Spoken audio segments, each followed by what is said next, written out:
Hello everyone, Sanjay here with more Let's Make a Game Astral Collision. And there's two things to talk about today, and by two things I mean two types of things. The first one that I'm going to talk about is some code. Yay, everybody loves code. So let's back up. Let's go into the game. This is going to be easier if I talk from the game. You'll see what I've done, and then I will explain what I've done. But you'll see what I've done first. So, if we go into the game here, I made some modifications. So if we went to a battle, you know what, let's just go into a battle. Battle. I want you to appear, please. Any moment now. Okay. This screen is different than what the default screen is.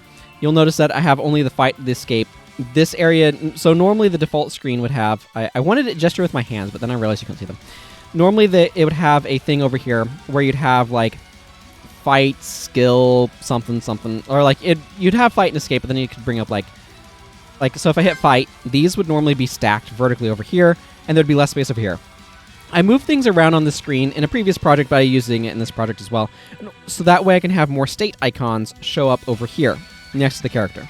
Because before it was, like, 2, and I felt that that was supremely insufficient. Part of the thing that I did here was I did this skill thing where I combined all types of skills into one thing. So some of these are spells, like Resurrect is a spell. This is technically a different skill category. So if I open up this thing right here, this thing being the database, you can see that if I go down to types, yeah, we have the skill types of magic and special. So there's magic and there's special. Normally, the way RPG Maker works is that these would show up as separate categories that you would select between when you're choosing which skill to use. I don't really see a reason to do that. It's very clunky, and there's no need to. If you disable an entire category of skills, they just won't be enabled in this menu. That's it. You still can't use them. It's fine. It maybe can be a little bit less clear, but that's how it works, right? So let's just clear these guys out. Alright, that shouldn't be too hard. Sure. No, not cut down. Let's just indignation. And, I don't know, attack something. This giant rat, maybe. So, anyway, this is a change that I had made as part of, adjusting space here, just make things a little bit more efficient. So it is in that menu. Now, the change that I made, in order to kind of get those things together, is this line right here. Windows skill list dot include. So what skills are included in the skill list? Well, if the item exists, it's basically just checking through all skills that a character has, right? And this actor.added skill types contains this skill type. So this is referring to, again, database. Again, got to drag it over so that way it's not partially covered by my face. Added skill types are magic and special. So if that actor can use those skill types, you can also add it here if you wanted to. And you can add it through other effects as well. But if that skill type is added to the actor, then it will show up in that list, according to this code, rather than it being a specific category based on the way that things are done by default. Which, if we went to this function by default, I can just go over here and show it. So if we go over here and we find it, it's item and item.type ID is equal to this type ID. So in other words, the type ID for the skill list, if it matches, this is what it does by default. So you'd have a type ID that's assigned to the window, the skill list window, and it'd get included in here. And then what I did as part of my improved state visibility for some random reason, this is just where it was included, because I want one global skill type thingy right here you can see in the actor add command, and instead of having this command go to branch off into which type of magic, it's just just give me all of the skills at once, instead of just which type of skill do you want to use. So it's part of this because of that, and the way that this thing rearranges everything. It took me a little while to figure out where this functionality was, though. Not long, but a little while. So now this is just saying, hey, if this actor has this type of skill ID, then we can include this item, as opposed to does it match. This might not even be necessary, strictly speaking, depending upon how this function works, but never mind that. So this had a bit of a functionality issue, because that skill list is also used for this skill menu. And so it would have select your skill type. This is where the difference is, right? It would have a thing over here for selecting your skill type in order to be able to use skills of the specified type. But because of the way that I'd modified things, everything just showed up here anyway, regardless of which skill type you selected, because I was no longer checking skill type. So having that like interstitial step of like, okay, but which skill type do you want to use in order to use any of your skills seemed really stupid. So I have fixed it. It's now just your character portrait just covers the whole width of everything. There's a bunch of empty space here, but I don't care that much. And now all of the skills show up in a thing, and you can scroll between actors on the screen, and you can select the skill that you want to use from the screen. So if I want to use healing defense on somebody after battle, I can. I don't need to, but I can. There, Callista's been healed. So now I can use skills from this menu, and when I go into it, it just immediately takes me to their list of skills rather than having that in-between thing. So that's what I did in this code. The way that it works, and now things sound quiet without the background froggy noises and stuff, but anyway, the way that it works is this scene right here, this create thing, I no longer make the skill type window because I don't need it anymore. I just made it not happen in the scene skill. So basically the way, if you're not familiar with the UI of how RPG Maker works, I've talked about this times before, I'm sure, potentially, probably, maybe, but just to kind of cover it, there's scenes that contain windows, and so a scene will create the windows that it uses and position them and apply some functionality and stuff. And we'll basically what we're doing is we're seeing how that works. What I'm doing with this code, the way plugins work, is you overwrite functions. So instead of this function doing the thing that it normally did, which would include create skill type window, it now does not create skill type window. So I'm overwriting that function so that way when it brings up the scene skill, which is that menu that we're just looking at, it doesn't have this window being made anymore because I don't need it. So that's kind of what's going on, is I'm telling it, like, just use this one instead and don't use that one. It's a scene, so I'm modifying a few things in the scene in order to get what I want. This is another part of the scene skill, create status window, which is the character status specifically. So this is where you like saw the portrait of your character, and so like you can see reserve face images right here happening, and like how much health and energy you have, that sort of stuff. By default, this goes next to the skill type window and has the same height as the skill type window. I just set it to the 0 spot, and then I calculated out how tall the skill type height was, the skill window height. This took a bit of doing. This took digging into like the base of Windows to be able to figure out like its fitting functionality. The long story short, it was something like 36 pixels per for 4 lines, and then an additional 2 things of 18 pixels for paddings, for a total of 180 once all is said and done. So I modified that. And then the create item window, I had to do a good bit of modification too. So it now, instead of canceling, going back, before this would basically go back to having you use the skill type window, and now it just pops the scene, because that's what it would do if you exited out of the skill type window. So that's how this works. And I had to add the thing for binding actors for page up and page down. So that way you can use page up and page down to swap between actors and kind of scroll through them. Refresh actor now uses this command skill on it. On actor change also just refreshes the actor, which is this function. And command skill is just an inbuilt function to the thing. I didn't have to do anything to it.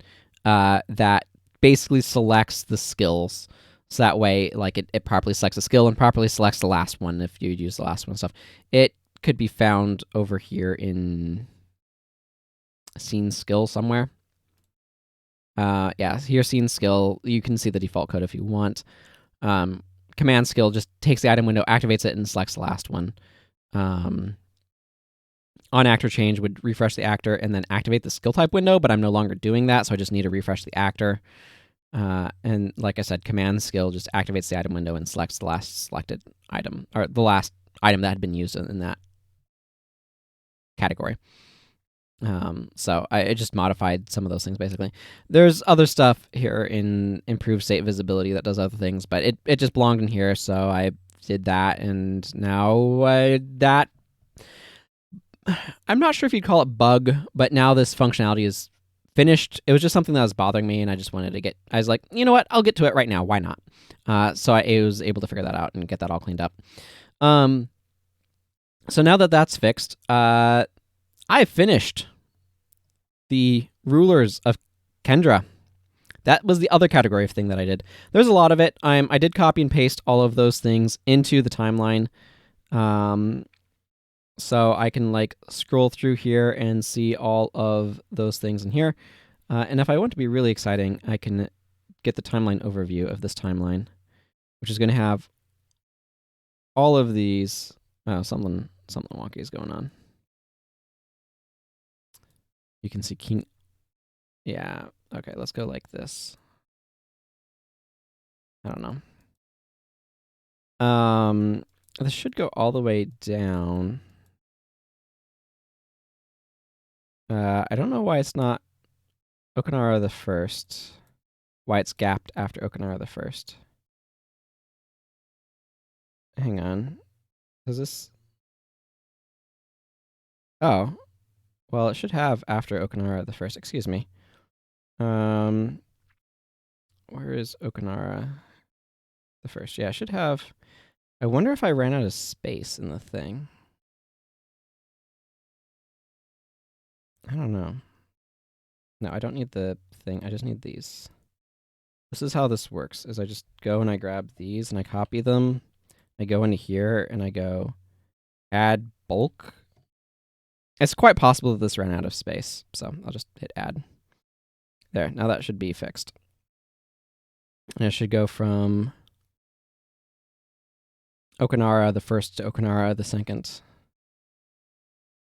I don't know exactly where that is in the line of things. Yeah, there's Okanara the First, and then Okanara the Second. Now it has all the rest of them. It does have a limited number of characters that can go in that thing, so it probably just ran out of space and just discarded all the rest. That's my guess. But now this should... Kazan builds his hut in the same time that Bohemsa becomes the king. Bohemsa the Second is the current king in the game. Those, for anybody who's wondering. There we go. Now that's properly dense all the way down. So yeah, now I can go all the way through and be like, yeah, here's the entire timeline. Woo! Stuff just kind of randomized out in certain ways. But anyway, we've got a lot of people to read, and I'm going to read them over here. So we got through Lionel the 10th last time. This is where we ended up. So we are now on King Lyndra the 11th. So let's read 10th to kind of remind ourselves where we were. So the son of Lyndra the 9th, Lyndra the 10th maintained the status quo. He arranged for performances of his father's renditions of the Tales of Sir Lionel to be performed during the Lionel Day festival. However, he didn't expand upon the works of his forebears. He sought only to honor their passions, for he himself had other interests. Namely, he had a love for fields of grasses blowing in the wind. He commissioned a few paintings on the subject, but he more often could be found on the walls of Kendara, looking out into the grasslands beyond. This was especially true in the evenings. Okay, so that was Lyndra the 10th. Lyndra the 11th, the younger cousin of Lyndra the 10th. Lyndra the 11th maintained the status quo. He was chosen to rule, as Lyndra the 10th failed to have any children. Many blamed his wife, but it was technically his fault. He was the sterile one. Lyndra the 11th looked up to his cousin, and often tried to imitate him when he was younger. This persisted into his reign, and he could likewise often be found on the walls of Kendara. However, while he enjoyed watching the grasses blowing in the wind, he liked to think while upon the walls. He often took his children with him, and spoke with them, and they contemplated the workings of the universe, which he wrote about extensively, if often inaccurately. He was known as Lyndra the Philosopher. Some of his works have since been condemned as blasphemy, after a fashion, though they can still be found if one searches hard enough. So that's kind of important stuff. It sets things up with some of the... with his daughter, Nalara II. So, the daughter of Lyndra the 11th, Nalara II, maintained the status quo, but she often mused upon it. She became known as the Philosopher Queen, for she took after her father. She was known for pondering why things were the way they were, whether or not they should be, and the benefits and detriments of them being as they are. Her contemplations were generally considered innocuous in her day, but the ideas they sparked led to some turmoil later on, as we'll see when we get to it. Okendris II. The son of Nalara II, Okendris II, was a man of action, not of quiet contemplation. However, he overall maintained the status quo. Generally speaking, his desire for action was often reflected in military showmanship more than anything. He was known for going on highway patrols with his troops before becoming king, though he did back off of that activity once crowned. He was getting older at that point, after all. However, he often felt insecure, wanting some large accomplishment to his name. Such an accomplishment never came. Queen Ona V. A daughter of Okendris II, Ona V maintained the overall status quo.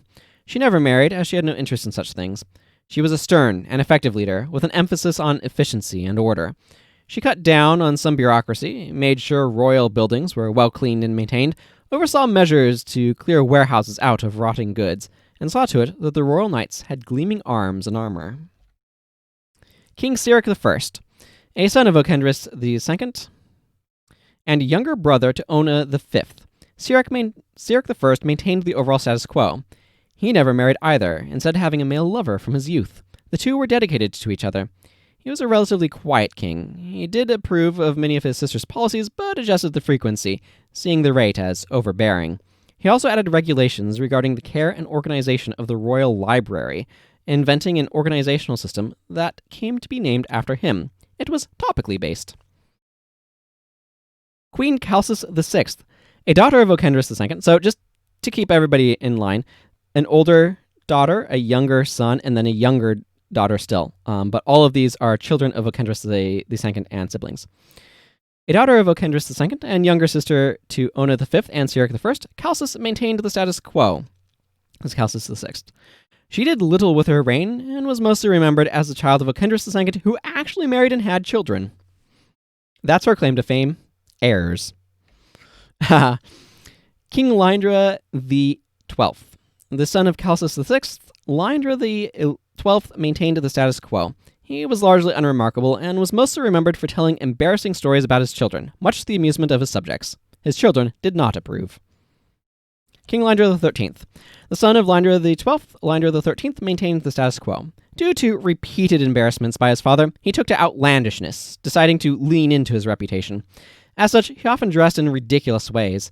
Somehow, some of them became fashionable. Surprisingly, he was remembered for this more than anything else, leading to the moniker Lindra the Fashionable.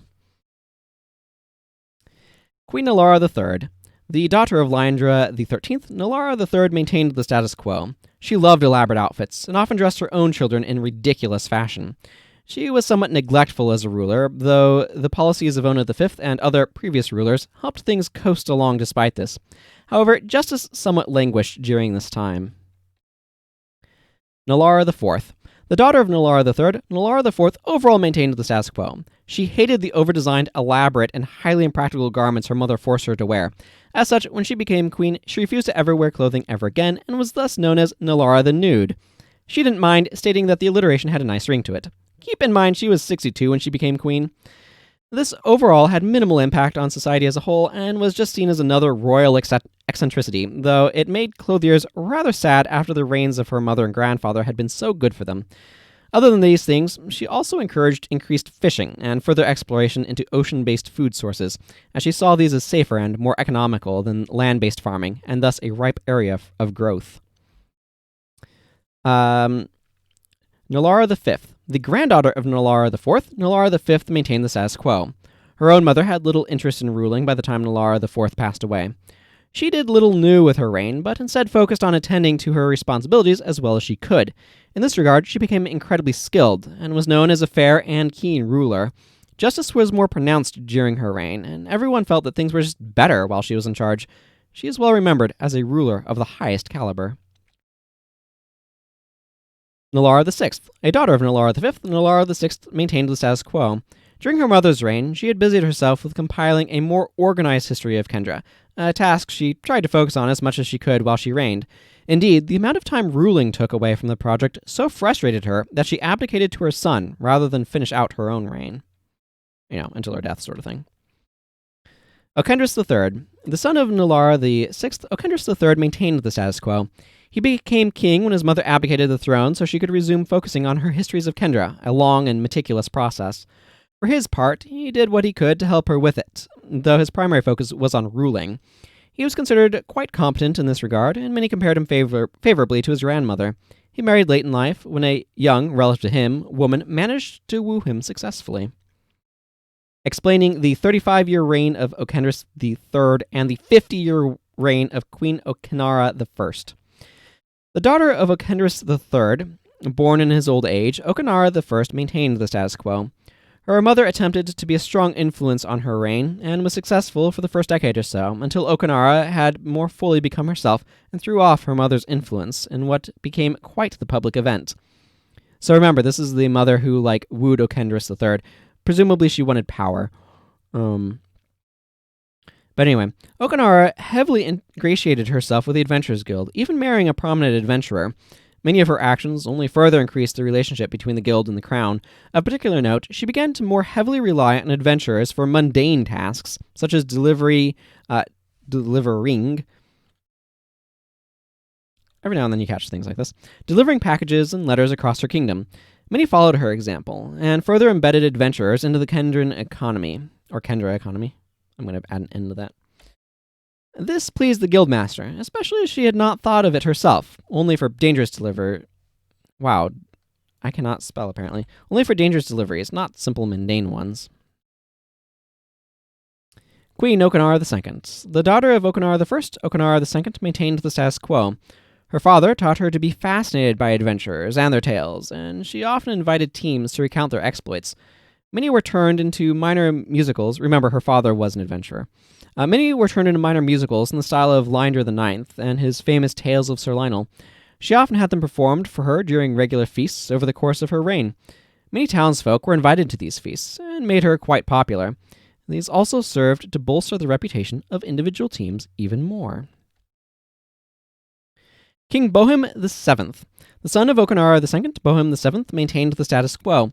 He was particularly fascinated by song lyrics, and wrote down many adventurers' tales as lyrics without music. This should have an apostrophe. Again, I guess this is kind of my proofreading step, eh? Anyway, adventurers' tales as lyrics without music, thus leading to the epic poem format that became popular following him, as it became far more accessible to people than the musical formats that required a great deal more support. He became known as Bohum the Poet. Bohum VIII. The son of Bohum VII, Bohum VIII maintained the status quo. He built a secondary palace in Lionelholm, where he spent much of his time. He particularly loved seafood, and encouraged the development of more seafood dishes. He often enjoyed the cuisine of Sandy March as well, Sandy March being a northern port. Overall, he was a well-regarded ruler, and many people approved of the increased royal presence in Lionelholm, because of his association with Sir Lionel and all that stuff. Sirak II. The son of Bohum VIII, Sirak II maintained parts of the status quo. However, he spent much of his time in Lionelholm, and saw much value in the shipping industry there. So remember, there was shipping being done. Actually, it's probably best if I go to the map. There's shipping being done. Whoops. So this is using kind of a web-based guided thing, so you don't drag it around, so the mouse controls feel inverted. Anyway, Lionelholm is down here. Sandy March is up here. And a while back, in one of the previous lore things, I talked about this. They established a shipping system between Sandy March up here and Lionelholm down here. So there aren't any sea monsters in Kendra. So getting food from the ocean and otherwise harvesting from there is a lot safer than holding a farm against monsters can be. Because you can go out into the ocean, you have to hold a smaller area. But they also had a shipping industry that was going between these two areas in order to get stuff from one to the other. And it would be considerably safer than shipping along land-based routes. Even from going here up to here and then traveling across here would be safer because you're not getting attacked by any monsters while you're on these shipping routes. So the difference between sailing here and going up here versus trekking along these roads, pretty substantial in terms of safety. I don't know how much difference it would make in terms of time, but it'd probably be a little bit quicker as well, depending upon how effectively the boats are able to go. But just to give you context for what I'm talking about, it's the shipping industry that was long established between these two areas to get stuff from Sandy March down to Lionelholm and then back up again. And there's also a lot of traversal from Sandy March to Kendara along this road in order to kind of get stuff between those areas. So that's kind of what is going on here. We'll probably pop back to that map in a moment. Anyway, so he saw much value in the shipping industry that was in Lionelholm up to Sandy March. He encouraged exploration of the coasts of Kendra at large, which led to the proper discovery of the island off the eastern coast of northern Kendra. This occurred during the 4th year of his reign. The island was discovered to be free of monsters, and a settlement was soon established there not long thereafter. The port city of Islewatch was founded just beforehand as a side effect of preparing for that endeavor. Both grew well established during Siric's reign. He also installed his heir in the Lionelholm Palace in order to ensure his heir got governing experience. This became tradition following his reign. So something that's actually positive that has come out of this in a very tangible way. I mean, there's been a lot of positive things that have come out of working on this lore. But one of the things that's been very beneficial for me is that Lionelholm, right here, I now know, like, there's a lot of docks up here and stuff. But if we kind of zoom out, this is the shrine to Sir Lionel and the gardens around it. But there needs to be a palace in this area as well, because the palace is important. The Sir Lionel Academy is going to be up in this area or something like that. But it just gives me an idea of, like, okay, what things actually belong in Lionelholm, right? And so working on this lore allows me to know what things actually need to be here. In terms of what's being talked about here, if I go back to the world, right here, so right here's Lionelholm, here's Sandy March. They explored around these coasts here and found this island over here, which got named Islehome. Islehome is I mean, it's the island, right? They don't have a specific name for it. One of the things about Kendra is they haven't named any of the geographical features. It's just like, here's mountains, and here's the island. So it's the city of Islehome is the one that's on it. So this town right here. But there's no monsters in this area. So it's a safe place for them to do stuff. And Islewatch here is founded as in the process, basically is like a port that was founded to be able to more efficiently ship stuff to Islehome. Now, just for some context again, zooming my map back in, whoops. Where is this? This is, okay, I need to go west. So this right here is Islewatch. This is Islehome. So it's the traversal between these two areas. And this was a much safer place to like set stuff up at. So they went around this northern edge of Kendra, found this island properly. Like, people had seen it off the coast, but they hadn't really thought much about it. And here they like actually properly identified it, and they set up this place in the process of trying to set up this place, and like this became kind of a connection and a big lane of shipping as well. But this occurred much later. These are some of the more recent towns created in Kendra. So that's kind of what's going on there. And yeah, so it's important to remember, kind of from this point forward, the heir, or the person that the ruler expects to be their heir, spends time in Lionelholm in the palace there, while the ruler is in the palace in Kendara. And the ruler down in Lionelholm is getting experience in governing, while kind of like overseeing kind of the southern portion of the kingdom, as it were. Basically like Lionelholm Fortress sort of area a little bit and stuff like that. But they're getting some experience with ruling and governing, and so that way they're better prepared to rule, and so that way they can get a taste for it to see if they like it and all that sort of stuff. So that's what's going on there. Nandora III. The daughter of Siric II, Nandora III maintained the status quo. She continued to see to the strengthening of Islewatch and Islehome. She was overall a competent ruler, and she began the process of copying the royal archives for the palace in Lionelholm. Again, like, it's now being established as a place where they go, hey, let's make sure they have a copy of the royal archives so they can reference that if need be, so they can get used to having that as a resource, that sort of thing, where they don't have to travel all the way from Lionelholm all the way up to Kendara, which is a fairly hefty trip. So they're copying, like, she started the process of copying the archives, the royal archives. So King Okendris IV, the son of Nandora III, Okendris IV maintained the status quo. The archival copying project was finished during his reign. The royal archives are extensive. Several of the scribes responsible for the process, by undertaking it, came to realize the extensive influence of the Adventurers Guild on the crown. They started an underground movement dedicated to breaking up the guild and making it subservient to the crown. They are fairly small and quiet at this time, and recruitment is difficult. They focus on the original writings of Sir Lionel, the proliferation of early Kendran history, the musings of Nalara II, which were a massive influence on this group, mentioned up here. Technically, Lindra the 1st, or the 11th stuff is probably also important, but a lot of it's getting filtered through Nalara, I think, at this point. And the overall movements of the Adventurers Guild. Keep in mind there's also a ruler in here somewhere who spent a lot of time working on the histories, so that was probably also influential, but it wasn't really spread, right? And so this is like common people kind of seeing it and thinking about it and stuff. It's the way that they're kind of approaching it. So it's like a group that's like, wait, Kendra used to be how? How were things? Oh, wow. Like, the Adventurers Guild, like, there were other guilds at one point? Sort of thing, where it's like, they're rediscovering a lot of their history this way, and they're like, there's a problem going on here with the Adventurers Guild. It's gotten way too powerful.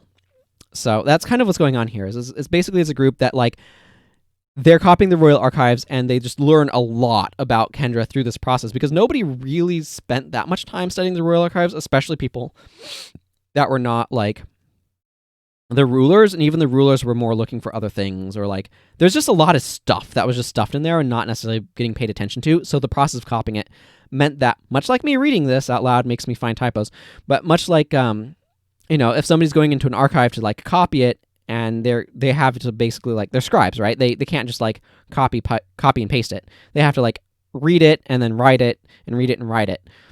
That whole process meant that all of that history was now being read, like, afresh, and, like, all of the details and everything, so, it really, like, struck them particularly that things were kind of skewed and off.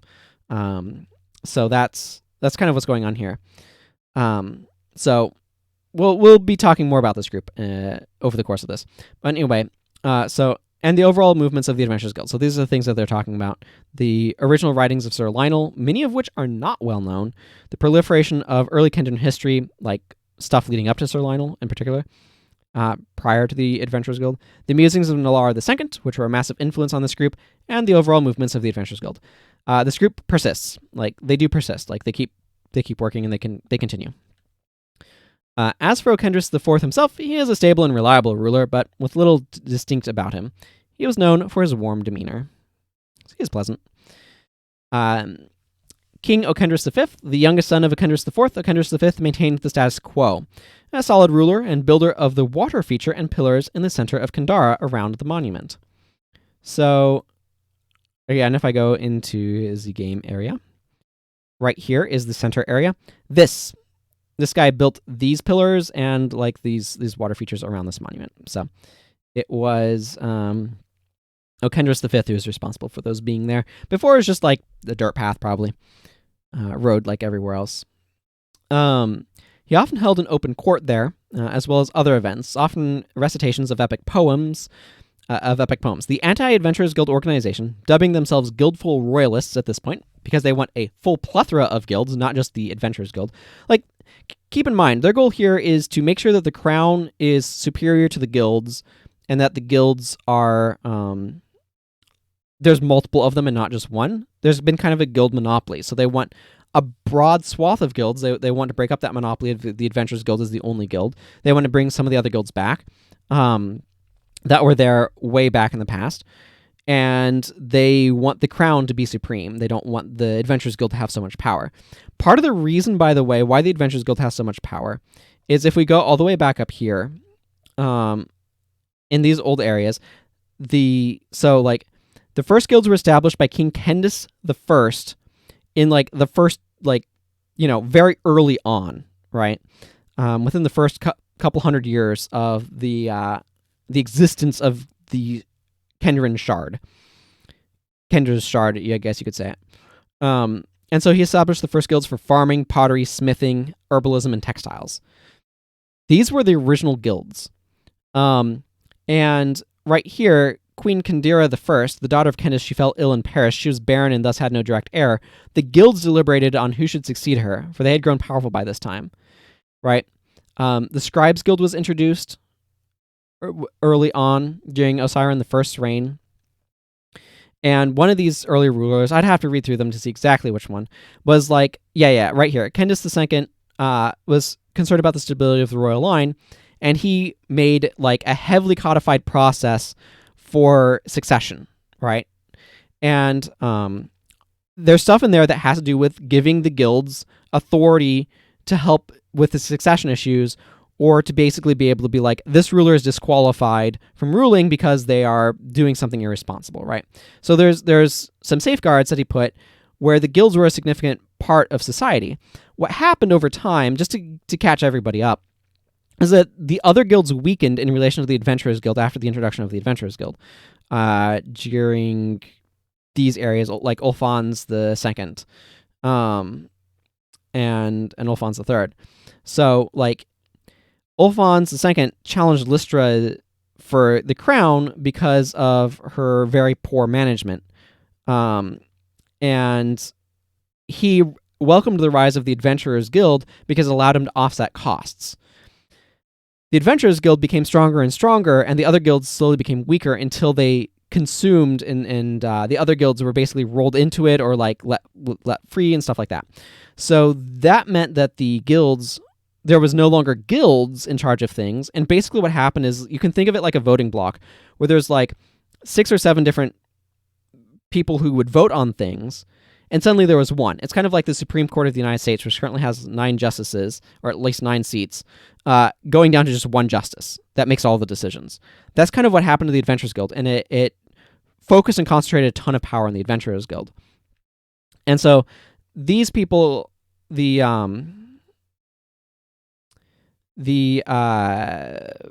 Guildful Royalists are like, we need the proliferation of guilds back. We need to break the power of the Adventurers Guild. The Adventurers Guild is still important, and they still value it. They don't want to get rid of it, but they want to shatter its power and reduce it to one among many, and have the crown be authoritative over the guilds, and kind of like set things back to rights. But how are they going to do that, right? The Adventurers Guild is extremely influential, has a lot of power, society relies on it, there's a lot of stuff against them. So they gain strength and work to the Adventurers Guild. So the Anti-Adventurers Guild organization, they dubbed themselves the Guildful Royalists at this point in time. So this is during the reign after Kendris IV. So it's, they have founded their organization. They have now settled on a name, the Guildful Royalists. They continue to gain strength as they work to proliferate a clear picture of the past. So what they're trying to do, the way that they're trying to go about their mission, is just disseminate knowledge about what things used to be like. That's what they're trying to do. So that's how they're currently going about things. Queen Nandora IV. The daughter of Kendris V, Nandora IV maintained the status quo. During her reign, the Guildful Royalists focused on building their power base in Lionelholm, with the goal of influencing rulers towards their perspective. Keep in mind, they're focusing on Lionelholm because new rulers are learning there and are more susceptible to their influences. That's basically where the heir is raised and taught to rule. So they are attempting to influence the crown directly in that area, seeing as the crown, they're like, that has power, right? So they have the goal of influencing rulers towards their perspective. They had a notable impact. They had a notable impact on Nandora's grandson, who had become Bohum IX. As for Nandora herself, she was a capable ruler who emphasized the importance of further expanding agricultural and other food production efforts as the population continued to expand. She was well liked. Queen Nalara VII. The daughter of Nandora IV, Nalara VII maintained the status quo, but she did not begin to question it. But she did begin to question it, right? So she maintained the status quo, but she began to question the status quo. She was influenced by the Guildful Royalists to at least begin thinking about the influence of the Adventurers Guild, though she herself took no actions respecting these thoughts. As a ruler, she was generally seen as extremely fair, and often did not rule as heavily in favor of the guild as many of her predecessors had done. However, history has remembered her poorly for being the mother of Bohum IX. We'll see more about that in just now. Bohum IX, the son of Nalara VII, Bohum IX attempted to challenge the status quo. The first few years of his reign saw him examining the structures that were in place. Towards the end of his brief tenure, he began to work to undermine the importance of the Adventurers Guild, and to increase the responsibilities and power of the Royal Knights. However, he died in a massive monster ambush while traveling from Lionelholm to Kandara by the eastern route, as opposed to by ship via Sandy March, as was often done. So again, map stuff, just to kind of give context. Easton is this town right here. So Altus, Easton, Sycamore. Normally, rulers, when they travel from Lionelholm to Kendara and back and forth, would go through Sandy March and over the water because it's safer. But he took this route instead. And his reason for doing so as is because he had wanted to stop by the garrison in Altus, right? This was an area where he was trying to make strength. This occurred between Lionelholm and Altus and was the fault of the direct actions of the Guildmaster / Queen of the Monsters, though this was not known to the general population. The death was attributed to Bohem's policies. In other words, he's relying on the Royal Knights instead of adventurers. He's trying to disenfranchise adventurers to make them less important. And it was said that his neglect of supporting the adventurers meant that the monsters got out of control and led to them having enough strength to attack him, and that the Royal Knights were clearly inferior to adventurers and were not prepared to deal with monsters and all that sort of stuff. So it's very easy to swing propaganda on that. His designated heir was considered ill-prepared to be ruler. Again, he only ruled for 5 years, and was quietly diminished. So the person that he wanted to rule, they're like, that person's not qualified to be ruler. The Adventurers Guild is like, not qualified. And so was quietly diminished and just like sent away, just didn't become. Bohem's cousin, Orasis, became king instead. The Guildful Royalists' case was bolstered by these events, in other words, the influence of the Adventurers Guild, their case about that being too big of a problem. But they were also forced, these events also forced the Guildful Royalists further underground, as they were ferreted out by the Guildmaster and hunted following her careful investigation into what had happened, why Bohem was working against her. Remember, the Guildmaster and the Queen of Monsters is the same person, and she's trying to keep an equilibrium over both parts of society to hold onto power. And so she's got, she looks into what happened to Bohem. Oh, I found this underground society that's trying to hide itself from me. And she begins hunting them down, right? Doesn't get them completely, but certainly begins working on them. So King Erasus, the nephew of Nalara the Seventh and cousin to Bohem the Ninth, Erasus maintained the status quo. That is all he did. That is why he was chosen as king, to maintain the status quo. He used the death of his cousin to emphasize the importance of the Adventurers Guild in combating the monsters, downplaying the role and value of the Royal Knights in a polite way, as mostly a training ground for new adventurers, and was overall something of a propagandist for the Adventurers Guild. So he basically tried to keep things as they were. It was like, I don't want to get on the bad side of the Adventurers Guild. Seems like things go poorly when that happens. Queen Kendira V, the daughter of Erasus, Kendira V, maintained the status quo. She listened to her father, and often sounded like him in turns of phrase. She especially liked to emphasize how dangerous the monsters are, and the importance of the adventurers in keeping everyone safe. In this way, she bolstered the appearance of the guild by increasing fears of the monsters. It's kind of like, the monsters are really scary, everyone, but those brave adventurers who take them down, look how amazing they are for going after such scary things. It's like, kind of inflating both things. Like, by inflating the monsters, and how scary they were, she inflates the adventurers who fight them as well. That's kind of what's going on there. Kendira VI, the daughter of Kendira V, Kendira VI maintained the status quo. She was a skilled ruler who found the task exhausting. She eventually abdicated to her brother, though she did become his advisor. Her brother was King Sirik III, the son of Kendira V and brother of Kendira VI. Sirik III maintained the status quo. He was an effective leader, and greatly aided by his sister. He was known for his effusive, friendly personality. He eventually learned not to promise people things before looking into the facts. It took a couple of years of rule for the lesson to fully sink in. He was well loved. He wants to be liked by everybody. He's affable. Queen Onakendris I, the daughter of Kendira VI and niece to Sirik III.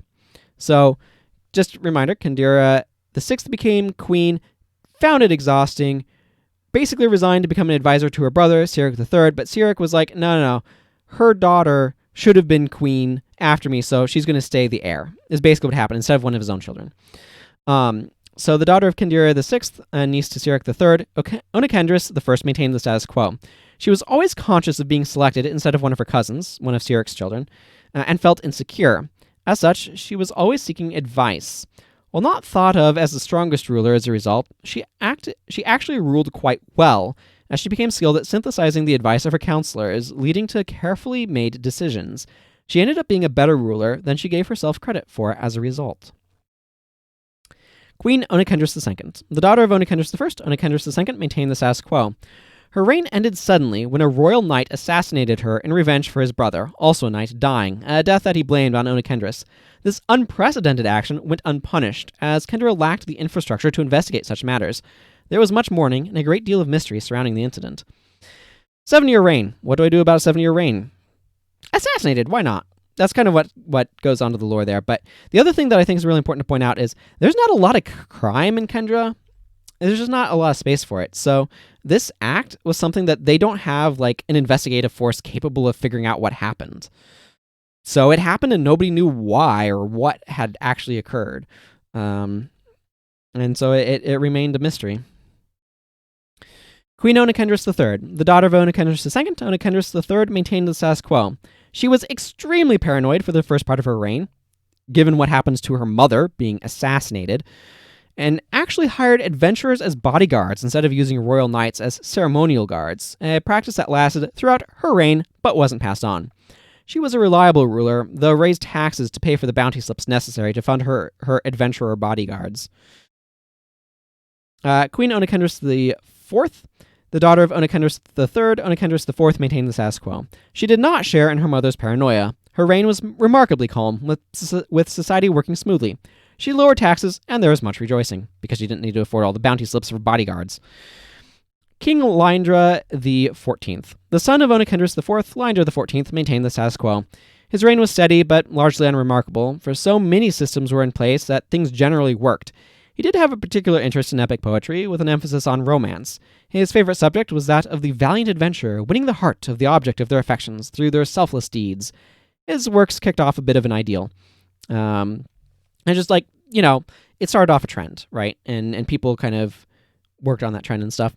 Additionally, the Guildful Royalists began growing more again. Like, they basically, hunkered down long enough that those few who passed on the sort of Guildful Royalist stuff were like, okay, I think we're safe now to start trying to recruit more. And this time, injected themselves into the culture through writing such poems. So they wrote a lot of this idealistic poetry to try to, capture people's imagination, to make them kind of think about stuff and, setting stuff in specific ways to, just try to begin to shake stuff up a little bit. The son of Lyndra the 14th, Lyndra the 15th, maintained the status quo. He was fond of art and commissioned quite a few tapestries depicting scenes from the epic poems. Also, scribes were in high demand during his reign, as the demand for copies of the various epic poems grew. King Lyndra the 16th, the son of Lyndra the 15th, Lyndra the 16th maintained the status quo. He commissioned murals of scenes from the epic poems for Kendara's walls, but weather and maintenance costs ended up erasing them over time.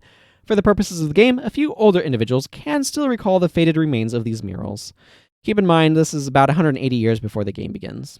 So the murals eventually kind of faded, but there's some older folks who maybe saw the remnants of them on the walls. They got maintained for a short period of time, but not for a long period of time on account of it was expensive and not necessarily high priority to everyone. King Lyndra the 17th, the son of Lyndra the 16th, he maintained the status quo. He is known for his noble bearing and kindly demeanor. He was well respected by the people, but did little worthy of note. Queen Onekendris V, the daughter of Lionel the 17th, Onekendris V maintained the status quo. The Guildful Royalist efforts had a strong influence on her daughter, though she herself paid little attention to them. She enjoyed attention and made it a point to visit every town throughout the kingdom each year. Queen Onekendris VI. The daughter of Onekendris V, Onekendris VI, attempted to rebel against the status quo. Heavily influenced by the Guildful Royalists, she recorded her thoughts in secret journals, which were unknown to anyone outside the royal family. She believed heavily in the conspiracy theories that the Guildful Royalists proposed. True ones, as it turns out. She refused to leave Kendara and endeavored to decrease the power of the Adventurers Guild by paying royal knights more if they remained as knights instead of joining the Adventurers Guild. She also permitted knights to collect monetary bounties on monsters from the crown rather than bounty slips, i.e. sidestepping the bounty slip hunting system that the Adventurers Guild used.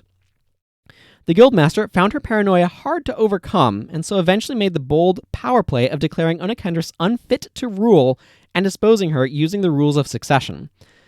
When Onakendris decried this as an abuse of power, she only proved the point to the populace. She was imprisoned in her own castle, where she perished, eventually. But yeah, so basically she was queen for 5 years, and during that time, she did not leave Kendara. So there wasn't really a good way of launching a monster attack or some sort of assassination attempt against her that way. The Guildmaster wasn't thinking about trying to bribe a royal guard or something like that. She was thinking about her methods. Remember, she's been in her position for a very long time. Her thinking is very, stagnant, just like a lot of Kendra is. And so, Onakendris here was declared not fit to rule by the Adventurers Guild because, they have that power because there's supposed to be a bunch of guilds voting, but there's only one guild. And Onakendris decried what happened with that as an abuse of power, but she couldn't actually fight it. She didn't have the ability to fight it, so. Queen Calcis VII. A cousin of Onakendris VI, Calcis VII maintained the status quo, but only loosely. She had gotten the message from what had happened to Queen Onakendris VI being imprisoned and disposed by the Adventurers Guild. She'd gotten the message and tried to find subtle ways to undermine the Adventurers Guild. Inserting the word to there. A big part of this was to emphasize Sir Lionel's position as a royal knight and his loyalty to the crown, even in the midst of his descent. She also consulted with Onakendris VI's journals and expanded them, so the journals are being kept, and even spoke with Onakendris in prison in secret. She also gathered evidence of the Adventurers Guild's treachery and began trying to uncover the identity of the Guildmaster. Queen Nalara VIII. The daughter of Calcis VII and student of Onakendris VI and the Guildful Royalists, Nalara VIII tried to dismantle the Adventurers Guild outright, but the move was premature. She was soon executed as a traitor to the kingdom. King Sirak III. The son of Calcis VII and brother to Nalara VIII, Sirak III was a keen student of history. He also knew that open rebellion against the Adventurers Guild was foolish. However, he did enact a law declaring that those who did not qualify to be adventurers but could also not purchase bounty slips, could work for coin rather than slips. They would not get access to guild services without being a member, of course. The Guildmaster tried to find a way around this, but could find no legal justification. The law was, in fact, seen as so reasonable that there was no way to challenge it. Thus, he successfully sets in motion certain things that we see in the game, with hunters potentially taking up some of the slack of adventurers, and the hunter class, as it were, was kind of established through this. So King Sirak III, that brings us to King Bohemsa II. The son of Sirak III, Bohemsa II is the current king. He is well versed in the history of Kendra, having been carefully educated by his father. He also possesses the secret journals begun by Onakendris VI. He sees the usefulness of the Adventurers Guild, but also the dangers of it. He is well versed in Sir Lionel's writings. He encouraged the Astral Collision. So, just as a refresher on the history of the Astral Collision, this is individuals from all of the planes enacting a ritual that allows everything to kind of come together. The Guildmaster enacts the adventurers, or it participates in this ritual because she wants to expand her client base and gain control of the world this way. There's a number of people who participate in the Astral Collision because they want to basically expand their power base. They all kind of have mixed success, but the Adventurers Guild goes extremely poorly because it turns out the people of Kendra have stagnated for so long, and the monsters there are actually quite weak, that they are themselves aggressively pathetic, and they set sail for new lands to go ply their trade. Bounty slips do not exist anywhere else, and they get promptly wrecked by basically everything, because, as it turns out, they are super weak. But anyway, that's game mechanics and game lore kind of coming together, and I like that sort of thing. It makes me happy. But anyway, so Bohemsa II encourages the participation in the Astral Collision, hoping that it might free his lands of the influence of the Adventurers Guild by having, a broader base and stuff. This will succeed, perhaps more than he would have hoped. It is up to him to lead his people into this new era. So that brings us to the present time and concludes this trip through Kendran lore, at least in these regards. There's other things to kind of flesh out some of the details. The royal awards I need to go through and things like that, but that will kind of bring us to the conclusion of all of the lore of this place right here. So I'll continue fleshing out details. Right now, my future plans with this are to like flesh out some additional lore details, yes, but to just put in, like, get the maps up, get NPCs put in, make quests, get stuff happening. There's one other thing as well that I will mention is that I want to work on, which is cooking recipes. So one of the things you can do with the Adventurer's Kit is cook. You can make stuff out of various cooking ingredients. You can also buy food from various merchants, chefs, or whatever, restaurants. You can buy food to consume. But you can also make stuff with the Adventurer's Kit. I want to make sure that every ingredient is used in at least 3 recipes. I don't know how many recipes there are going to be total. Right now you can see the green marks on oranges, grapes, apples, and cherries. This is for the fruit salad recipe. So there's currently 1 recipe for this that exists, and I need to make a bunch more just to have these ingredients have a point in the game. And like I said, I want to have at least 3 things that each ingredient is in.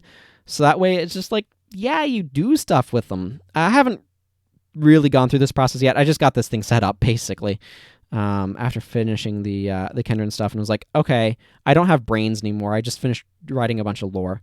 So that's kind of where we're at. But just now you're all caught up on that, too.